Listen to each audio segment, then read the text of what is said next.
Welcome to the Common Sense Investing, or CSI Show, with Victor McClure and Guy Allard from McClure Capital Wealth Management Companies. Victor and Guy will use their combined 60-plus years of experience to answer your financial questions with their own brand of plain-spoken language and hard-hitting style. Welcome to the Common Sense Investing Show. I'm Victor McClure. And I'm Guy Allard, and yes, my microphone is on. We just recorded a great show for you. And my microphone was off. These are... We've been, age thing? Yeah, we've been doing this many, many years. And today we're just had 3-4 takes.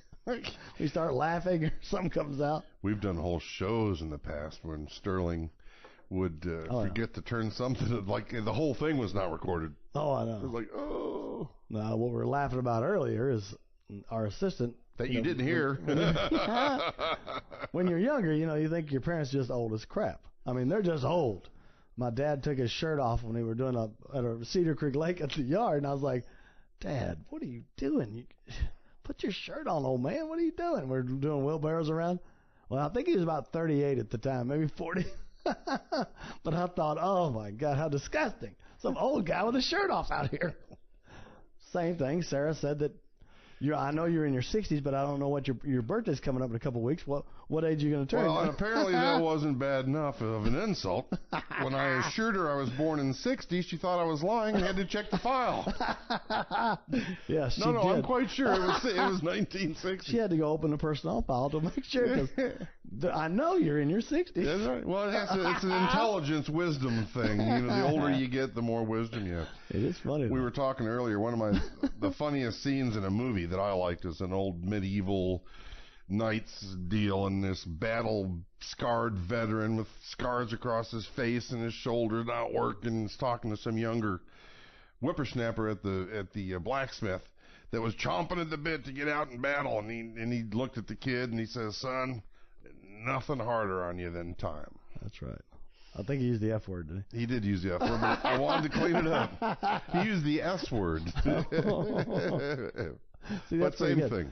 You didn't say it with the accent, though. He had the Irish accent, didn't he? Oh, that's right. Scottish. Oh, that's right.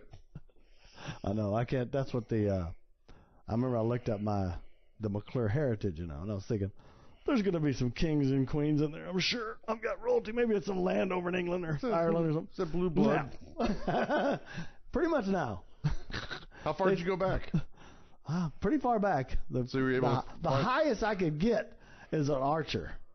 That's pretty good. I have a cousin who's in Chicago. It's in genealogy, and she's gone back and done the whole family. Oh, well, since my mother is Portuguese and Filipino, it's fuzzy on that end. I just know there was a Portuguese priest, which I didn't think they were allowed to have kids.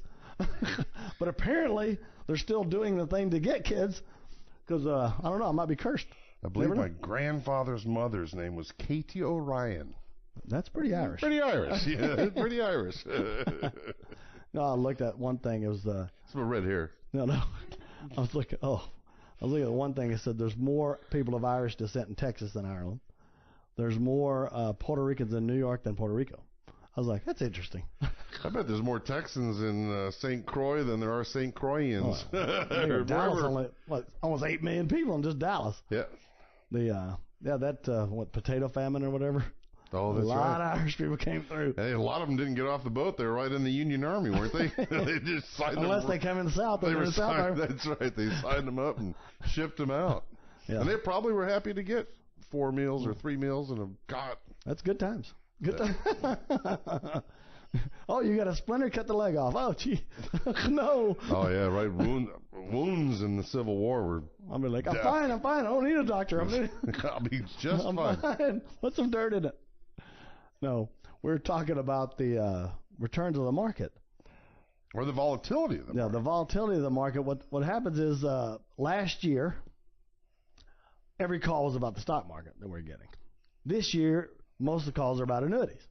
A lot of it is just the volatility of the market. Market was going like a straight trajectory since the election, right? Week, month, that's right. This year, it's actually down for the year, but it was up pretty good for the year, right? So it's kind of all over the place. So people are starting to rethink, well, maybe I need to relook at the safe stuff again. Because I'm telling you, when something goes up 20, 25%, I don't care who you are. Even if you're a financial advisor and you know better, You got 25% you made in a 401k. You ain't jumping to change the allocation. I think I'm going to put in all these good mutual funds. I'm going to put in this one that made 2% last year. That's smart, right? No, it won't happen. Think about, we've talked many a times the average of the S&P since 2000 through now, and it jumped, right? We had a 20% year last year, give or take. They gave it 1% more a year last year, just for the whole 18 cents. So the average is in the high 5% range. No, 5.27. That's with dividends. That's right. So think about it. How many years did a person have to stay in the market and get a subpar return to wait for that 120% year? But they do it. And then the 20% year comes and they're not coming out. And now they get scared. Think about it. If you were offered something that was long-term protected, it was safe, and you had a range, let's say, of 4% to 6% that it would average every single year in and out, and then maybe some sort of income benefit if you're still trying to take care of that income bucket. Remember, we talk about a liquidity bucket, very important. Usually you take care of that first for expenses and emergencies, and you take care of your 401k, make sure that's maxed out, and within that you need your income bucket and your growth bucket. So, but think about that. If you could have gotten something for 4 to 6, also could maybe guarantee you 6% a year if used for income, but it was of no interest because everyone is emotional, right? We talk about the psychology of investing. They want that 20% year. Well, how many years did you have to wait to get that? It's great to get it, but you had to lose 50% of your money in 08. Oh, and wait a second, you lost 50 or 60 depending where it was in 2000 to get a couple good years. So that's why we keep talking and concentrating on having the 3 different buckets, and let us stress test your portfolio. How will it do when the market's up? How will it do when the market's down? And make sure that at least your liquidity and your income bucket's solid. The inflation bucket takes care of itself.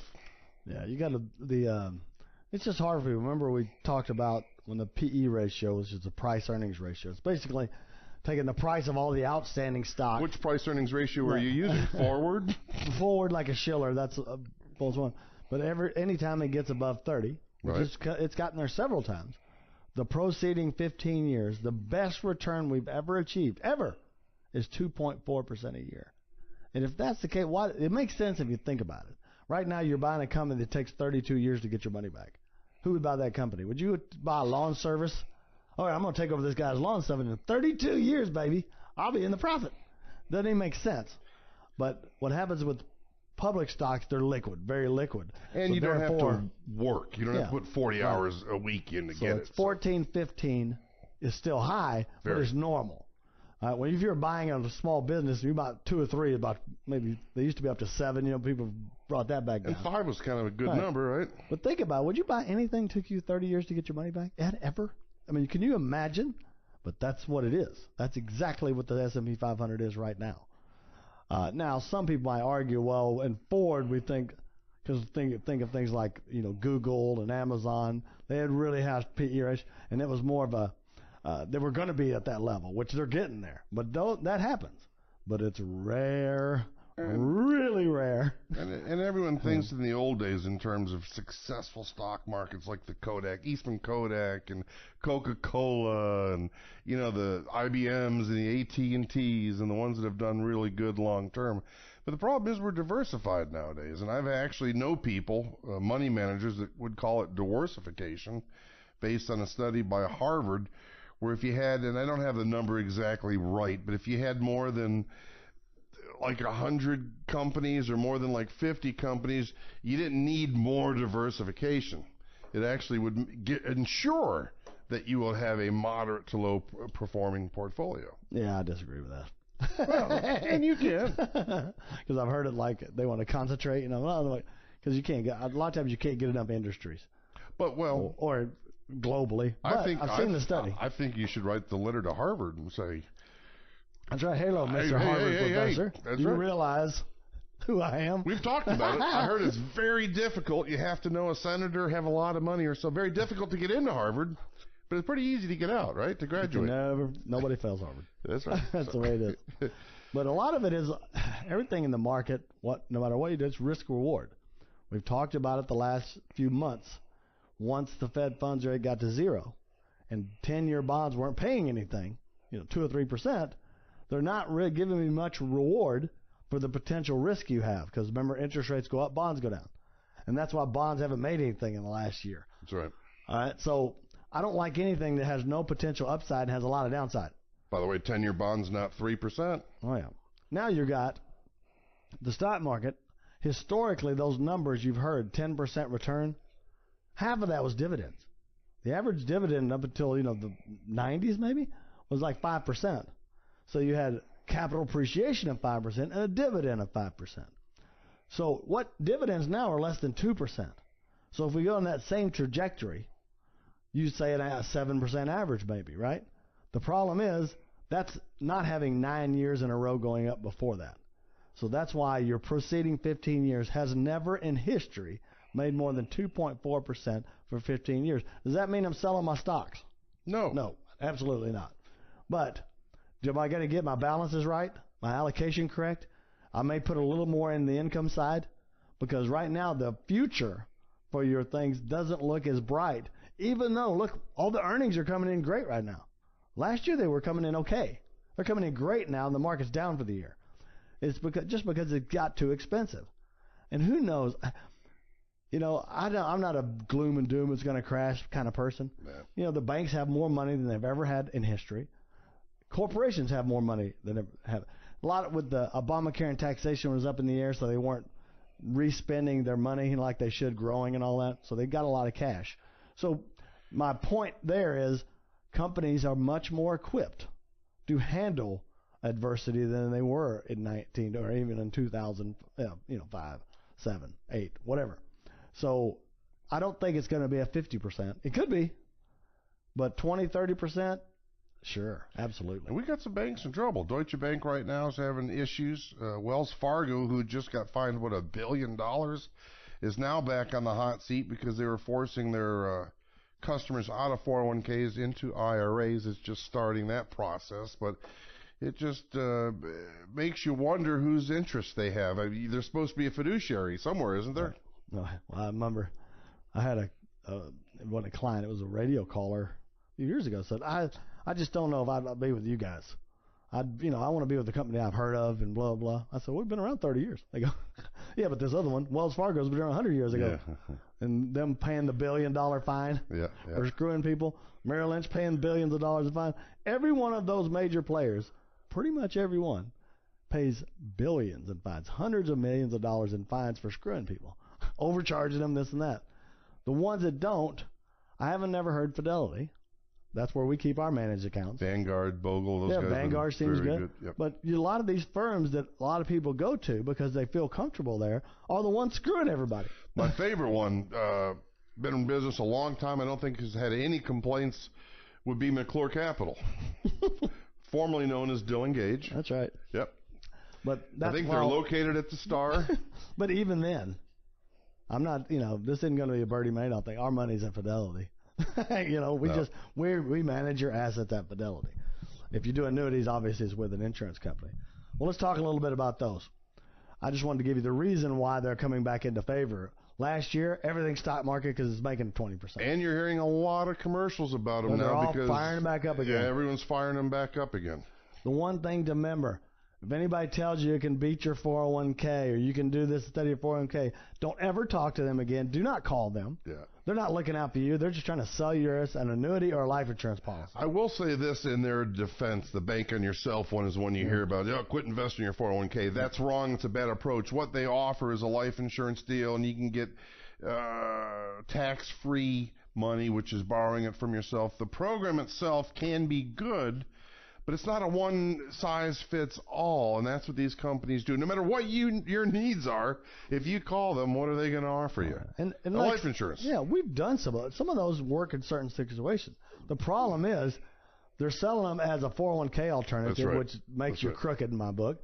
Also, they don't tell you that all those illustrations aren't guaranteed. No, it's a base. Nothing's guaranteed. Yeah. This is just if you make this, you get this. You'll get that. Yeah. That's right. Well, if I make 20% a year on my stocks, I'll be a billionaire by 70. I mean, that's right. Doesn't mean anything to me. And you got to be young. You got to be able to afford some decent dump-ins over a period of time, 4 or 5 years, and you got to be healthy. Oh, yeah. And if you meet that criteria, man, we can show you some really good plans. But if you don't, we need to look at other areas. That's why it's you can find out if your person's legitimate or not. If they didn't take any of your information, like did a retirement plan for you, they're just saying, and you told them this, I'd like to put all my money. That sounds fantastic. That life insurance, I'm going to put everything I got in there.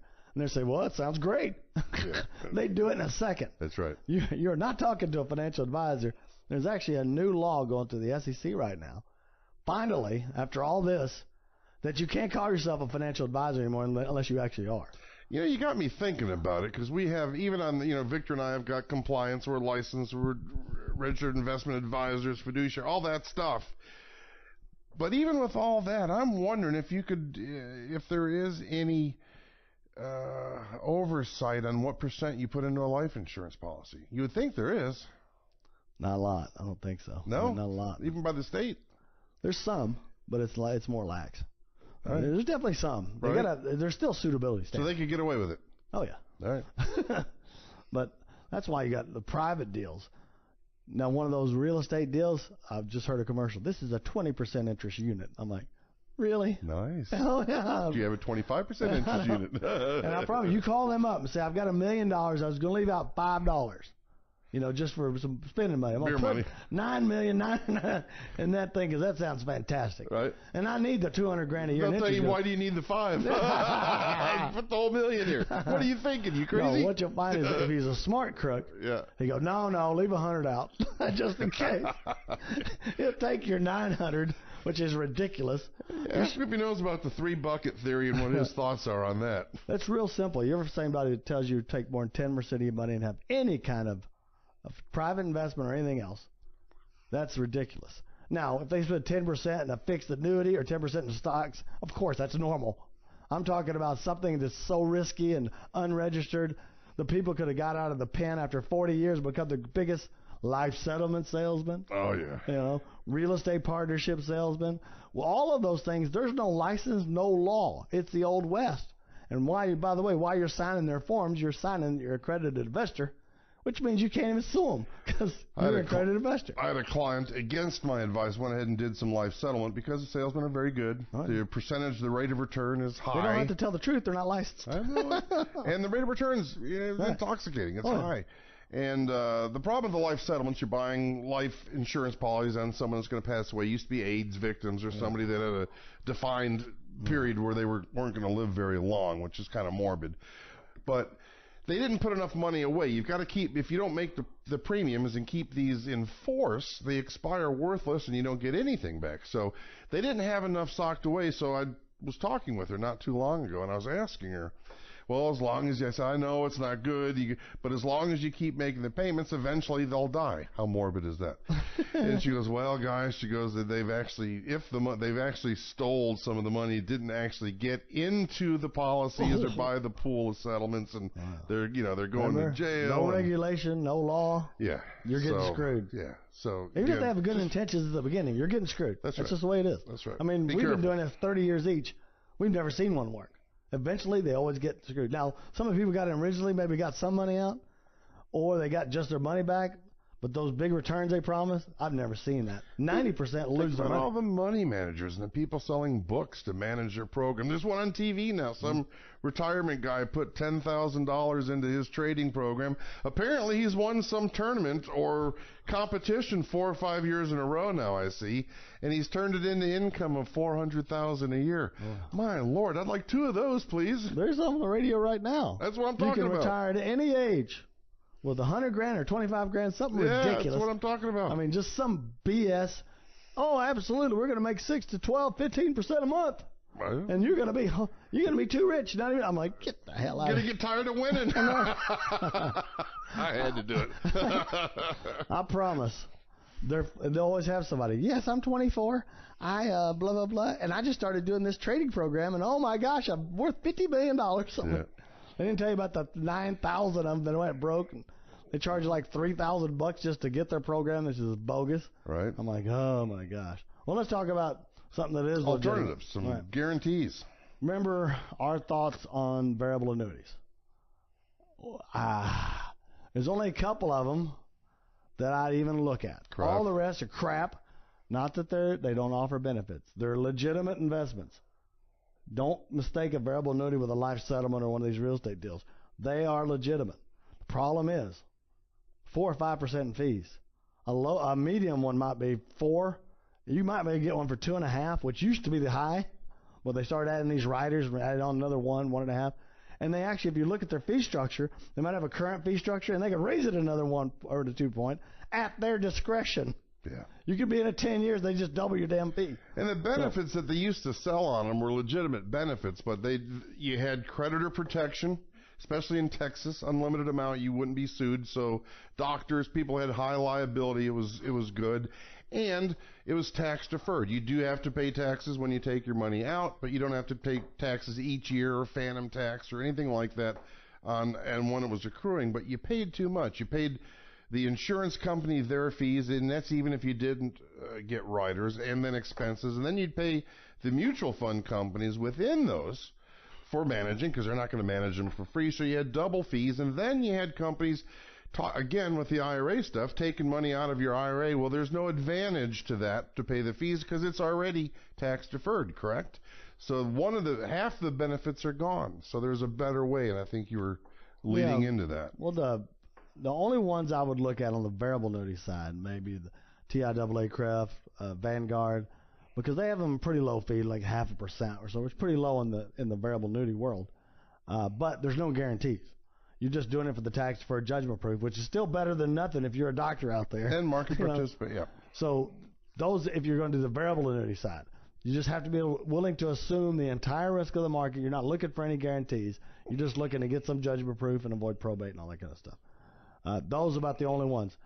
Then you've got the traditional stuff, like the regular immediate annuity or deferred annuity. They're basically, you give an insurance company a pot of money, and they're going to give you an income stream for life, blah, blah, blah. As long as you're around, the money's around. Those have been around since the Roman times, believe it or not. And they're really secure. Somebody says, what if they go out of business? Never heard of one ever in my entire life, and I dare you to find one that was paying out life income and they just went broke. Yep. They're very strict on, the states are very strict on how they have to do their money. They have a 100% reserve requirement on fixed annuities. The average is about 105%, and those reserves have to be invested extremely safe on anything on the fixed side. And so right now you're getting up to 4%, like on a straight fixed annuity. The immediate annuities, let me go back. The immediate annuities are just a pension. The problem is we're living longer and interest rates are lower. So you can actually get more income on like an index annuity than you can immediate, and the index annuity, you don't give up your asset. As long as you have time to defer it for a few years, right? Yeah, anything you want income tomorrow, an immediate annuity is going to be the thing. Top of the It's just going to be hard because the money's gone forever. Yeah, when you're gone, the money's gone. Yeah, it is turned into an income stream. Those are okay. I would wait until interest rates got a little higher, because it used to be $1 million, 65-year-old couple used to get, when I started in this business, it was about $88,000 a year in income. Decent. Now it's like 50. Yeah. And like 50, that don't seem right, because if I take $1 million, take 50 grand a year for 20 years, hell, I'm already 70, right? They take me to 90. That doesn't make any sense at all. That's just my money back. That's and right. You've had my money for 20 years. That's right. Yeah. So I'm not a big fan of immediate annuities when interest rates are this low and longevity keeps increasing. Fixed annuities, the only one you do with fixed annuities is a MIGA. It's called a multi-year guarantee annuity. Much like a CD. 3-year, 5-year, they're called CD annuities, 7-year. CD type annuities, CD-like annuities. Well, you have access to it. You have creditor proof. You have tax deferral, and you have access to the money. Well, what if you get right now the average CD might be 1.5, maybe 2 if you look real hard. Well, you can get 4 and have a tax deferred, because think about that 2. You're going to get 2, and you got to pay tax on it. So what are you going to get? 1.5? That's right. Well, this is 4 tax deferred. Right now, the highest one's they've got up to about 3.85. Decent. Yeah. So you can get those. So that's a 7-year. That's a 5-year. Sweet. So they're coming up because interest rates been coming up. Sure. So there's nothing wrong with getting. It's just like I said. It gives you know exactly what you're getting every single year.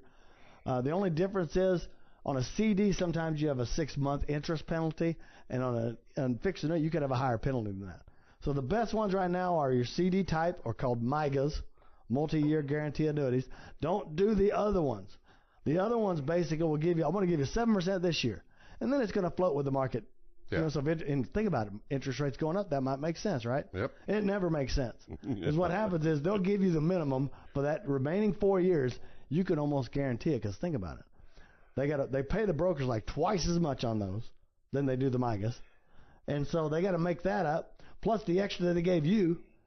So you'll never get more than the minimum. So if the minimum is 2, that's what you're getting for the next 5 years. And this is why it's really important that you deal with people that are experts, that do this all the time, that have a good reputation, that have been around for 30 years, that have no complaints. Does that sound like McClure Capital? It is. Sorry for the selfish promotion, but it's true. You got to be very careful. There's good and there's bad. Annuity, everything. Annuities. Oh, yeah. And annuity, like I said, that is just a CD alternative. I want to make more interest in something else, but I want to keep it safe. There's the other thing. Let's say you want the most income in retirement without giving up control of the money. I want my kids to get the balance if something happens to me. I want the money to continue to grow. That's when you've got an index annuity. Their sales have been increasing every year for 20 years now. And every single year, because they're low to no fees. The returns have been fantastic. I've been doing some annual reviews here lately. I've got people making 5 to 9%. And something safe as a CD. Remember, the market only made 5 for 18 years. CDs have averaged like 2. So 5 to 8, 9 is not bad. That's where I was going to go. And these are the commercials where you see, get the up years, don't get the down years, and all of that stuff. Because when the market goes down, you don't take the hit. When it goes up, you don't get all of the market. You get a percentage or a portion, depending on which company you're with. But if you don't take the down years and you don't have to retrace a loss, right? If you just stayed stagnant when the market went down, you still kept your balance, you don't have to retrace that to regain money. That in itself can give you a higher compounded number. Like Victor talked about, we've got many clients that have done very well, and the market we know now with last year's great year, averaged 5.25 for the last 20 years. It would not have been hard to do that in an indexed annuity. No, they made mostly much more than that. Because they don't take the down years. That's right. If you get a portion of the up years but don't take down years, you do pretty well. The problem I have with them is the sales of the people that sell them, typically. They're not financial advisors, they're insurance agents. And they over-exaggerate the benefits and downplay the negatives. If they just do it right, it's not a stock market play. It is a fixed income play. Somebody goes, I got enough annuities with income. I go, all right, you got $1 million. How much are you going to put in the market? You're going to have half of it in the market the whole time? He goes, okay, yeah, probably. What are you doing with the other half? I don't know, money market. I go, it's making nothing. That's right. I've got one for growth. Worst it's ever done over a rolling 12-year period, 5.46% a year. Best is 7.46. So why wouldn't you do that instead? They just didn't know it existed. They confuse them, I think, Victor, with variable annuities and all the negative they've heard. Because what you'll do is variable annuities are easy to bash. They're easy to criticize, and 90% of that, the critical views are accurate. Yes. But to the unknown, untrained person, they're like going, let's just say they're all like that. Let's just assume, like, oh my gosh, the nosebleed fees, they're ridiculous, the worst thing I've ever seen. They're talking about one, not the other 4, but you don't know the difference. So you're like, stay away from an annuity for sure. But fixed annuities, they've been around forever. Like I said, try to find somebody that ever lost $1 on one. Find one. Fixed annuities are your friend. I did that. I had that. I've made that, that claim for you. Try to find, I dare you. I can't find one. No, I agree. And I've been researching for 30 years. A customer called me, goes, I had one. I'm like, uh-oh. Well, tell me about it. He goes, yep, it's Executive Life out of California. Executive Life out of California is the largest failure in history. I'm like, well, what happened? Well, I got my money back. I'm just saying it went under. I go, oh, so you didn't lose any money either. And that, by the way, is the worst failure in U.S. history. And nobody lost anything either. Well, that's our show, folks. Remember, if you have any questions, if you want to talk about an annuity or take advantage of our no-cost, no-obligation retirement plan, Social Security Optimizer, don't hesitate to call us at 972-715-2424. Again, 972-715-2424. You can always go to our website, ilovemyretirement.com. I'm Victor McClure for Guy Allard. We always appreciate your time.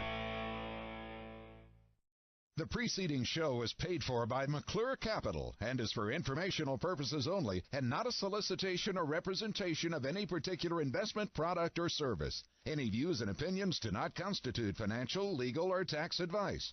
Consult with your appropriate professionals before making any investment or savings decisions. Always consider your risk tolerance, time horizon, and objectives in making any financial decisions. There is never any guarantee of future success or performance.